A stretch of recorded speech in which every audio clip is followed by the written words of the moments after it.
a una persona que estaba allá en la iglesia, que parada llorando testificó aquel día que ella vio cómo del predicador que estaba predicando salió una luz más fuerte que el sol, en palabras de ella, que se depositaba en mí. Ella decía, hoy Dios me revela que lo mismo que este predicador tiene, también lo deposita en esta joven, que es la hija de la hermana Flor.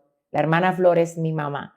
Entonces ella conocía a mi mamá y así lo expresó frente a toda aquella comunidad de cristianos que había en la iglesia, y eso a mí me marcó, me comprometió. Aquel día yo duré casi 3 horas en el altar llorando. Todo el mundo se fue y la verdad es que yo ni cuenta me di de que la iglesia quedó vacía y ahí solo se quedaron los pastores, mi mamá y la señora a la que Dios le había mostrado aquella revelación. Dios me marcó, creo que no solo ese día, sino desde antes que yo llegara a la tierra. Y siendo usted tan joven al momento de recibir esa palabra, ¿en qué tiempo de su vida puede usted refrescar o recordar que usted entendió exactamente cuándo le fue revelada realmente esa profecía o esa palabra que el Señor le dio a la edad de 16 años? Fíjate, yo después de eso duré alrededor de un poco menos de un año para regresar a República Dominicana. Nosotros vivíamos en los Estados Unidos, mami nos pidió, hizo residencia para mis hermanos, para mí, y luego de estar allá un tiempo, el Señor me vuelve a enviar a República Dominicana, al país donde yo nací. ¿En qué parte del país usted nació? En San Francisco de Macorís, en la zona norte de República Dominicana. Allá volví, allá pues me casé, allá desarrollé mucho de lo que hoy Dios está usando. Hasta ese punto yo sabía que tenía la profecía, sentía el llamado de Dios en mi vida, pero la verdad es que yo no había exactamente visto, materializado eso que Dios me había depositado. Porque el hecho de que Dios te haya dado cosas no necesariamente significa que tú la vas a ver de una vez, o que luego de una profecía que Dios te da, que tu espíritu la recibe y la certifica, tú vas a ver materializado o revelado eso que Dios ha dicho. Es necesario que todo el que tiene una palabra de parte de Dios sepa que las palabras que Dios nos da tienen su tiempo de cumplimiento. Si Dios habló lo que Él dijo, tú lo vas a ver en su debido momento, pero no es al tiempo de nosotros, es al tiempo de Dios. Y en esa misma dirección, Marlene, te tengo que decir que hubo un tiempo en el que parecía lo contrario a lo que Dios dijo. ¿Cómo usted lo manejó? Cuando yo llego aquí, mucha gente comienza a compararme a mí con mi esposo y a decir, esa joven no tiene ministerio, esa joven no tiene cómo ser un complemento para ese hombre que sí tiene un llamamiento, que sí tiene un llamado importante. Entonces es ahí cuando el Señor, en medio de todos esos desafíos, señalamientos, gente que no creyó que había algo de valor en mí, Dios vuelve a recordarme que ciertamente Él me había marcado para algo grande. Entonces Dios pone en mí el sentir de comenzar a estudiar, a prepararme. Como yo había estudiado ya parte de mis estudios en los Estados Unidos, cuando llego a República Dominicana, no me quisieron aprobar el bachillerato que yo había hecho en los Estados Unidos.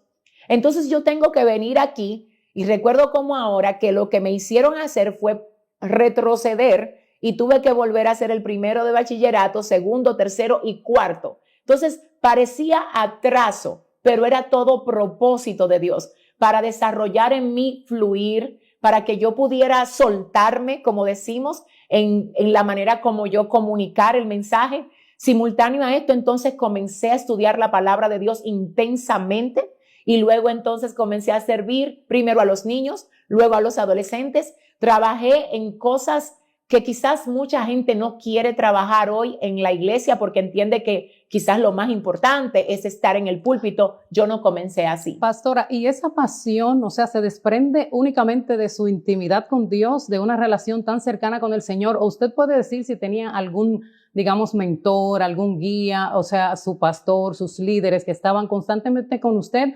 ¿O esa pasión nace directamente con el mismo depósito del Señor en usted? yo te tengo que decir que a pesar de que siempre ha habido obviamente personas que de alguna manera motivan a uno, así como también hay personas que tratan de atacar tu identidad, lo que Dios ha puesto en ti, porque siempre hay quienes ayudan y siempre hay quienes quieren echar tierra al trabajo de Dios en nosotros. En mi vida pasó igual. Había personas que obviamente sí estaban ahí para de alguna manera darme cierto nivel de acompañamiento, pero el protagonismo absoluto de todo lo que yo pude soportar y superar en ese tiempo lo tiene el Espíritu Santo.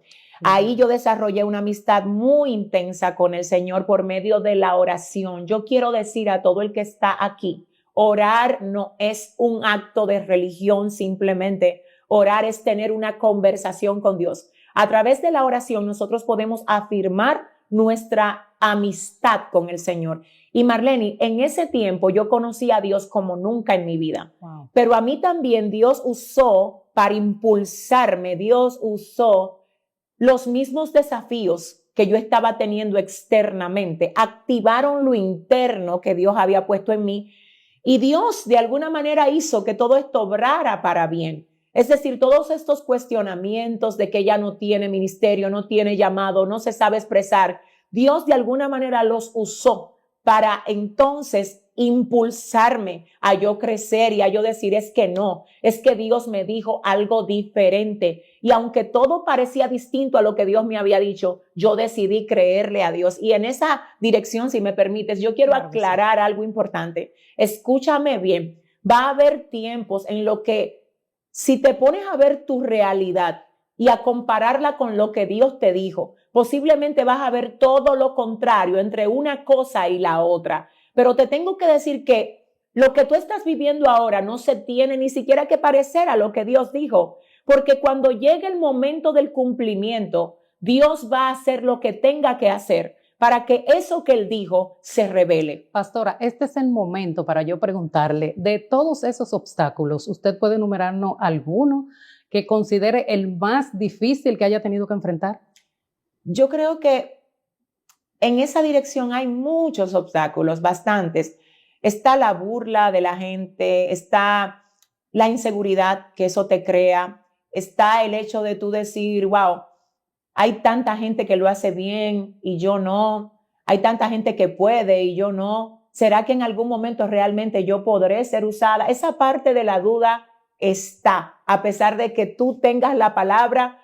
Yo creo que la duda a todos nos llega. A mí me llegó también. Yo creo que ese es uno de los desafíos. ¿Qué hizo que yo no me dejara vencer por la duda? Afirmar mi relación con el Señor. La oración trae muchísimos beneficios y uno de esos es que cuando tú te conectas con Dios, se alimenta tu espíritu y tu espíritu está directamente conectado con el Espíritu Santo de Dios. El Espíritu Santo de Dios dice la palabra que todo lo escudriña, aún lo profundo de Dios. Cuando tú estás conectado con lo profundo de Dios por medio de tu relación con el Santo Espíritu de Dios, entonces todo lo que Dios te ha dicho se fortalece en ti y es ahí donde la duda se apaga. Si yo hubiese alimentado mi duda, entonces yo hubiese movido todo lo que soy en la dirección de la duda y mucho de lo que Dios ha dicho, entonces yo no lo hubiese podido ver revelado, porque la Biblia dice que sin fe es imposible agradar a Dios. Y hay muchas personas que tienen promesa de Dios, pero se están dejando gobernar por la duda. Y la duda no obra para el bien de lo que Dios ha dicho que va a hacer. Escúchame algo, escúchame. No te dejes confundir por lo que ves. Quiero que oigas esto. Va a haber momentos en los que si tú te pones a comparar lo que estás pasando con lo que Dios ha dicho, va a parecer como que Dios está en tu contra, como que a Dios se le olvidó, que Dios no lo va a hacer. Pero precisamente cuando todo parece al revés, muchas veces es cuando Dios dice, llegó la hora de yo hacer que se revele todo lo que te he dicho que voy a hacer. Hasta aquí y lo que hemos hablado hasta este momento puede servirle a cualquiera que vea este contenido, pero ahora vamos a hablarle a un público muy específico y sobre el cual usted es una voz autorizada, a la mujer. En la actualidad es mucha la incidencia de la mujer en el ministerio y en la iglesia. Entonces, ¿cuál considera usted que es el desafío mayor que tiene la mujer para ejercer su ministerio y también para desarrollarse en otras áreas? La mujer en este tiempo necesita, como en todas las épocas, afirmar su identidad, lo que ella es. La mujer, por diseño de Dios, es una dadora de vida, y no solo porque puede gestar bebés en su vientre. La mujer es dadora de vida porque puede recibir una idea, y de la idea ella da vida a esa idea y la transforma en un proyecto. Ella es una dadora de vida porque puede tomar una casa y de la casa hacer un hogar. Ella es dadora de vida porque puede tomar un proceso de crisis y sacar de esa crisis oportunidades muy grandes, no solo para ella, sino también para toda su casa. Pero esto es el caso de una mujer sana, una mujer que entiende quién es en Dios, una mujer que entiende que lo que es no depende de lo que un hombre le dice que ella es, ni de lo que un hombre le da. La mujer es sustentada por su creador. Así como todo lo que Dios creó es sustentado por él, igualmente lo es la mujer.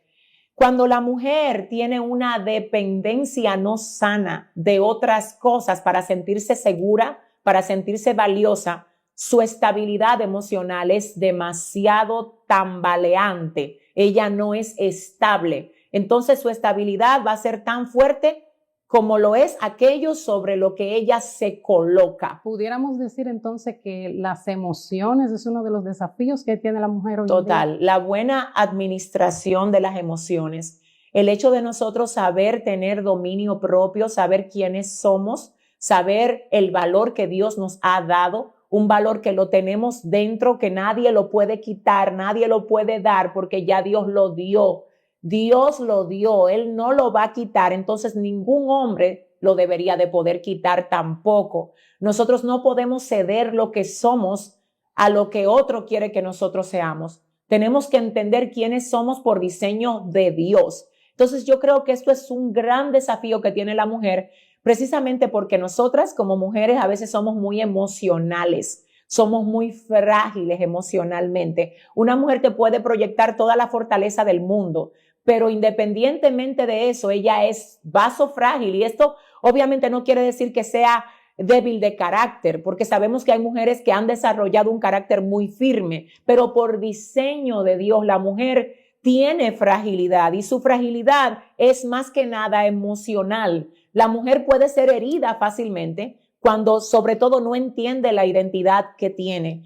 Yo creo que eso de afirmar lo que es y entender lo que es por diseño es un gran desafío que la mujer de este tiempo tiene y debe trabajarlo, porque cuando nuestras emociones no son estables, entonces nada de lo que nosotros llegamos a hacer tampoco lo es, nada de lo que podamos lograr, ninguna de las cosas que podamos llegar a alcanzar, nada será estable. No será estable la carrera que ejercemos, no será estable el ministerio al que el Señor nos haya llamado, no será estable ni siquiera nuestra familia, porque hay una inestabilidad interna que primero debemos vencer para poder entonces llevar esa estabilidad a lo que nosotros estamos manejando o estamos dirigiendo externamente. En el libro Mujer Reposiciónate, el cual he tenido el privilegio de leer, usted dedica un amplio capítulo a defender y a aclarar dudas y posiciones que han existido siempre sobre el desarrollo del Ministerio de la Mujer. ¿Qué puede usted ahora en esta entrevista decirle a cualquier mujer que en este momento esté pensando en desistir o que haya desistido o que por el contrario no se haya decidido a ejercer su ministerio por esta causa? Mira, yo creo que hay que aclarar algo importante. La Biblia dice que en una ocasión los discípulos fueron a hablar con Jesús y le dijeron: Maestro, hay algunos que están echando fuera demonios en tu nombre. Y los discípulos le dijeron: ¿tú quieres que se lo impidamos? Y él dijo: no, déjenlo, porque el que no es contra mí, conmigo es. Entonces, ¿qué pasa? En esa dirección yo creo lo que dice la Biblia: si Jehová no edifica la casa, en vano trabajan los que la edifican. No hay manera, Marlene, no se puede ni siquiera pensar que una mujer que Dios la levanta, o para los que no creen que es Dios, que ella se levanta, como creen algunos que no es Dios que la levanta, sino que ella es la que se levanta, que mientras esa mujer predique, haya milagros, haya liberación de demonios, haya personas tocadas que al final de un llamado pasan al altar y se entregan al Señor llorando. No se entregan a ella, se entregan al Dios que ella está predicando. Y luego de ahí el Espíritu Santo restaura, liberta, transforma esas vidas que son tocadas por Él a través de ese llamamiento. Si Dios no endorsa, no respalda el ministerio de la mujer, entonces ¿quién las usa? ¿Quién las usa para que todas esas vidas atadas sean libres? ¿Quién las usa para levantar iglesias donde familias completas son restauradas? ¿Quién las usa para llevar orden donde hay desorden? ¿Quién las usa para que ellas puedan llevar luz de Dios y respuesta de Dios a esos corazones sin esperanza? Tremenda pregunta. Si Jehová no edifica la casa, en vano trabajan los que la edifican. Lo que es espiritual no se finge. Lo que es espiritual no se finge, Marlene, y Dios no puede dejar que algo que Él no endorsa, que Él no apoya, avance a esos niveles. Yo creo en el ministerio de la mujer porque también la historia revela que Dios usó a muchas mujeres, como es el caso de María Éter, la primera predicadora de los últimos tiempos que el Señor levantó con una unción poderosa, que dice el libro de los generales de Dios que el Señor incluso la llevó en una ocasión a un lugar que le llamaban la cueva del diablo, donde grandes evangelistas de aquellos tiempos, hombres usados por el Señor, dice que salían avergonzados, pero esta mujer llegó y desbarató la obra del diablo en ese lugar por causa de la unción que Dios había puesto en ella. También creo en el ministerio de la mujer por mujeres como Amy McPherson, que fue grandemente utilizada por el Señor y fue la fundadora de un movimiento cristiano que permanece hasta hoy, que es el de la Iglesia Cuadrangular. Asimismo, creo en el ministerio de la mujer por mujeres como Katherine Kuhlman, una mujer con una unción incuestionable que, lamentando, ¿verdad?, que muchas personas puedan señalar incluso ese mover de Dios a través de la mujer, pero reconociendo que los frutos están ahí y son evidentes. Uno de los hijos espirituales de Katherine Kuhlman fue Benny Hinn, como él también en algún momento lo testifica. Wow. Y quiero que sepas, Marlene, que también en este tiempo Dios está levantando mujeres que está usando poderosamente, y obviamente el que no lo quiera reconocer, el que lo quiera atacar, tiene que saber que está atacando algo que Dios está respaldando. Y a las mujeres les pido, por favor, no se dejen desenfocar de esto. No dejen que el hecho de que mucha gente esté de alguna manera cuestionando el hecho de que Dios pueda usarlas, haga que lo que Dios ha depositado en ustedes se estanque. Denle libertad a esa unción, a esa gracia, a ese llamamiento que el Señor les ha hecho, porque Dios siempre respalda lo que Él pone en cada una de nosotros. Pastora, ¿qué consejo usted puede darle a aquellos que han perdido la esperanza por causa de algún acontecimiento que les haya sucedido? Yo les aconsejo a todo el que está pasando por un momento de desesperanza, de luto, de trauma por algún golpe de la vida, que por favor recuerde que a pesar de lo que ha perdido, hay algo que le queda, que a pesar de lo difícil que pueda ser ese momento que está atravesando, las cosas pudieron haber sido peor. Que si esta palabra está llegando a ti es porque te queda vida, y mientras nos queda vida hay algo que Dios puede hacer, aún con los pedazos que quedan de nosotros. La Biblia habla de un hombre llamado Job, a quien Dios lo probó. Dios lo probó y Job lo perdió absolutamente todo. Pero Dios no dejó a Job en pérdida. Luego de Job haber pasado por ese proceso, Dios le multiplicó todo lo que él había perdido en otro tiempo. Pero lo interesante de esto es que Job no sabía todo lo que Dios se había dispuesto a hacer con su proceso.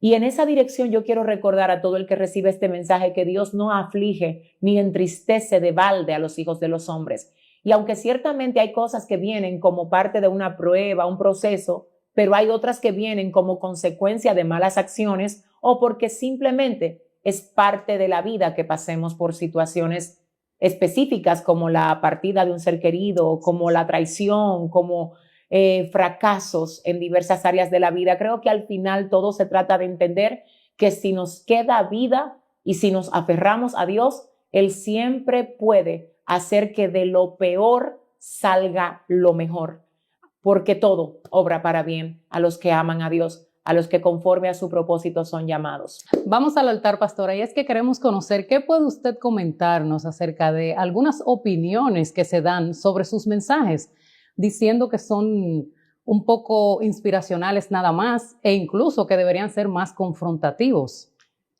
Bueno, en esa dirección yo te tengo que decir, Marlene, que cada mensaje que predico lo recibo de Dios. Y yo siempre he predicado lo que recibo de Dios y voy a seguir predicando eso. Todo lo que predico está basado en la palabra de Dios, pero respeto el diseño que el Señor me ha dado y no trato de modificar lo que Dios ha puesto en mí, la gracia, el modo como Dios me permite exponer la palabra, solo porque quiero convencer a alguien o quiero quizás ganarme la aceptación de esos que entienden que debo ser como ellos entienden que debo ser. Dios me hizo como Él entiende que yo debo ser y también me ha hecho predicar la palabra del modo como Él espera que yo lo haga. La Biblia dice que cada uno, según el don que ha recibido, debe ministrarlo a los demás como buenos administradores de la multiforme gracia de Dios. Yo te puedo decir que he observado hombres como Gille Ávila, que si nosotros nos ponemos a escuchar su mensaje, solo hablan de la venida de Cristo. Pero tenemos también un Miles Monroe en su tiempo, que solo nos habló del principio del reino, del liderazgo, de la visión, del potencial. Y quizás para algunos esto era algo repetido, era una manera no apropiada de predicar el mensaje de Dios, pero si lo vemos a la luz de la palabra, lo que vemos es que cada vasija de Dios tiene una forma específica que tiene que fluir en la forma que Dios le ha permitido tener para poder ser efectiva en ese llamado que el Señor le ha hecho. Ninguno de nuestros mensajes están divorciados de la Biblia. La gente que sigue el contenido directamente de YouTube lo puede corroborar. De hecho, cada lunes nosotros estamos impartiendo diversas series de estudios bíblicos y, como te digo, todos los mensajes están exactamente direccionados a lo que tiene que ver con el fundamento de la palabra. Ahora, nosotros como equipo de trabajo siempre tratamos de llevar un mensaje a través de los cortos que subimos a las redes, aunque avalado por la Biblia, pero sí direccionado a lo que es la vida práctica, porque es ahí donde el Señor nos ha llamado a llevar una respuesta, a la vida práctica de las personas que a veces no necesariamente todavía visitan una iglesia, pero porque este mensaje, que es entendible y comprensible para ellos, puede cambiar sus vidas, porque la palabra de Dios no retorna atrás vacía, sino que produce lo que Él quiere que produzca en aquel a quien Él la envía. Tenemos muchos testimonios de personas que reciben el mensaje sin todavía ir a una iglesia, en sus empresas, en sus lugares de ejercicio profesional, personas que todavía no han visitado una iglesia, pero cada una de las veces que nos conectamos en el internet a llevar la palabra, ellos están fielmente conectados ahí recibiendo el mensaje. Y vamos a seguir llevando este mensaje práctico, Marlene, porque es lo que Dios nos ha mandado a hacer. Hay momentos donde obviamente también pues hemos visto este tipo de comentarios, pero preferimos no exactamente desenfocarnos con eso porque sabemos que lo que Dios nos está permitiendo hacer está trayendo muchos resultados para la gloria de Él, y los mayores resultados están en miles de personas que están entregando sus corazones al Señor. Y si esto a la vista de muchos no es algo idóneo, pues según el llamamiento de Dios para nosotros entendemos que sí lo es. Vamos a continuar esta entrevista en la línea de lo ministerial. Entonces pasamos al tema de que el ministerio alcanza miles de familias al mes, anual, porque permanentemente está inmerso en un trabajo social. Entonces, ¿qué usted le diría a esas personas que viven comentando, hablando y criticando, juzgando, condenando y afirmando que pastores roban el diezmo? Ese tema es un tema controversial, como ya tú sabes. Tengo que comenzar admitiendo que no todas las personas que Dios ha puesto frente a una iglesia siempre quizás han manejado las cosas que el Señor le ha permitido administrar del modo correcto. Nosotros tenemos un compromiso con Dios por la palabra de ser buenos administradores, y creo que esa parte ahí pues Dios la conoce, Dios la va a juzgar, Y lamento mucho, ¿verdad? Que muchas personas tengan esta mala experiencia que han tenido con muchos pastores, pero debo admitir, Marlene, que no por mí, no hablo por mí solamente, sino por muchos pastores que conozco, que ciertamente son hombres y mujeres de Dios, que no roban el diezmo, sino que al contrario, ellos aportan a los proyectos de las iglesias que Dios les está permitiendo dirigir, les está permitiendo pastorear. Yo creo que el problema de la gente es que la gente tiende a juzgar por una experiencia que tiene con alguien el todo de esa comunidad X. Así también cuando una persona, por ejemplo, tiene una mala experiencia con una persona de una familia, entonces muy comúnmente suele decir en esa familia todos son así. Pero el problema no estuvo con todos los miembros de la familia, sino con un miembro de la familia. En esa dirección yo creo que Dios va a pedirnos cuentas a todos, que Dios conoce exactamente lo que cada quien está haciendo, pero también quiero exhortar a las personas que a veces sin saber tienen esa deliberalidad a hablar cosas que solamente oyen y repiten, que tengan mucho cuidado de lo que están diciendo, porque la Biblia dice que por todo lo que nosotros digamos y hagamos, vamos a tener que dar cuentas al Señor. Y por supuesto, a todo el que está al frente de una iglesia, ya sea pastor, líder o a cualquiera que esté manejando ingresos o cualquier otro tipo de bienes, cualquier otro tipo de recursos, no solo en la iglesia, sino también en las empresas, en los gobiernos, en cualquier área de autoridad. Por favor, recuerden algo, no hay nada oculto que no haya de ser manifestado, y por todo lo que nosotros hagamos vamos a tener que dar cuentas al Señor. Así es. Usted que fue llamada por el Señor a la edad de 16 años, ahora, ¿qué tiene que decirle a aquellos jóvenes que están conscientes de que tienen un llamado de parte del Señor y quieren empezar a ejercerlo? Debo decir a esos jóvenes que todo tiene su tiempo, que el don, que el talento viene con el llamamiento, pero para poder ser efectivos en ese don y en ese llamamiento se necesita formación, se necesita acompañamiento. A veces puedo notar cómo muchos jóvenes que Dios está levantando ahora, efectivamente, a veces explotan y uno dice, wow, pero qué tremendo talento tiene, qué gracia, qué carisma, pero luego de muy poco tiempo ya no están. Son como la estrella fugaz que asombran a todos por la belleza del don que tienen, pero al no tener una dirección, no porque quizás no está disponible, sino porque ellos no están disponibles para recibir de esa dirección la instrucción que necesitan, pues así como aparecen, desaparecen. Yo creo que para poder tener ministerios sólidos, para poder tener ministerios que realmente produzcan el fruto que Dios quiere que produzcan, debe haber una dirección, y sobre todo si ese ministro, si ese llamado es una persona joven. Los jóvenes necesitan el acompañamiento de personas que les orienten, que les ayuden y les formen. Asimismo, quiero aprovechar, Marlene, para animar a todos los pastores que están pastoreando y que ven que sus iglesias está compuesta de jóvenes que tienen llamado al ministerio